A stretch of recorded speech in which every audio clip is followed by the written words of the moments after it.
अटल जी ने कहा था, सावरकर माने तेज, सावरकर माने त्याग, सावरकर माने तप, सावरकर माने तत्व, सावरकर माने तर्क। कितना सटीक चित्रण किया था अटल जी। भारतीय इतिहास में वीर सावरकर का नाम हमेशा गर्व से लिया जाता है, लेकिन वर्तमान में उनके नाम पर काफी विवाद छिड़ा हुआ है। कोई सावरकर को हीरो मानता है तो कोई विलन।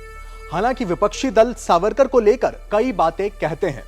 वहीं जब नई संसद के उद्घाटन के लिए 28 मई को सावरकर जयंती का दिन चुना गया था, तब भी विपक्ष ने इसका जमकर विरोध किया था।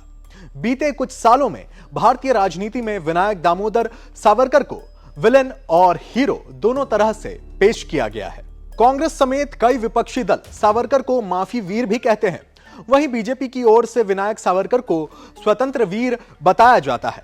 कहना गलत नहीं होगा कि वीर सावरकर भारतीय इतिहास की सबसे विवादित शख्सियत भी हैं। ये वही सावरकर हैं जिन्हें कभी पूर्व प्रधानमंत्री इंदिरा गांधी ने देश का महान सपूत बताया था। वो अलग बात है कि आज कांग्रेस नेता उन्हें अंग्रेजों का पिट्ठू समेत कई विशेषणों से नवाजते हैं।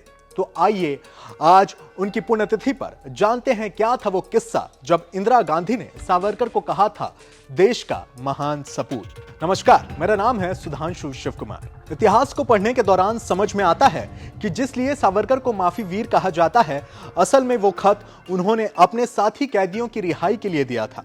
उन्होंने अंग्रेजों के आगे सिर कभी नहीं झुकाया और ना ही कभी खुद के लिए माफी मांगी।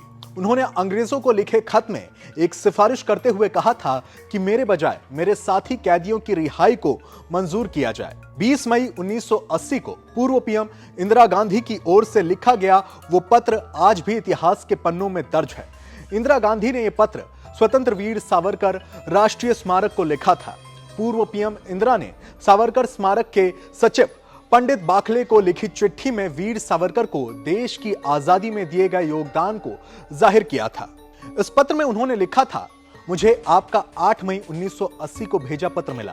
वीर सावरकर का ब्रिटिश सरकार का खुलेआम विरोध करना भारत के स्वतंत्रता आंदोलन में एक अलग और अहम स्थान रखता है। मेरी शुभकामनाएं स्वीकार करें और भारत माता के इस महान सपूत की 100वीं जयंती के उत्सव के आयोजन की बधाई देती हूं। कई मीडिया रिपोर्ट्स में यह दावा किया जाता है कि इंदिरा गांधी ने स्वतंत्र वीर सावरकर ट्रस्ट को अपने पास से 11,000 रुपए भी दिए थे। इतना ही नहीं, पूर्व पीएम ने अपने शासनकाल में वीर सावरकर के सम्मान में डाक टिकट भी जारी किया था। इसके साथ ही इंदिरा सरकार ने 1983 में फिल्म डिवीजन को वीर सावरकर पर एक डॉक्यूमेंट्री बनाने का आदेश भी दिया था। वीर सावरकर पर आपका क्या सोचना है और उनके बारे में आप कमेंट में जरूर 2 लाइन लिखें और बने रहें इंडिया टीवी के साथ।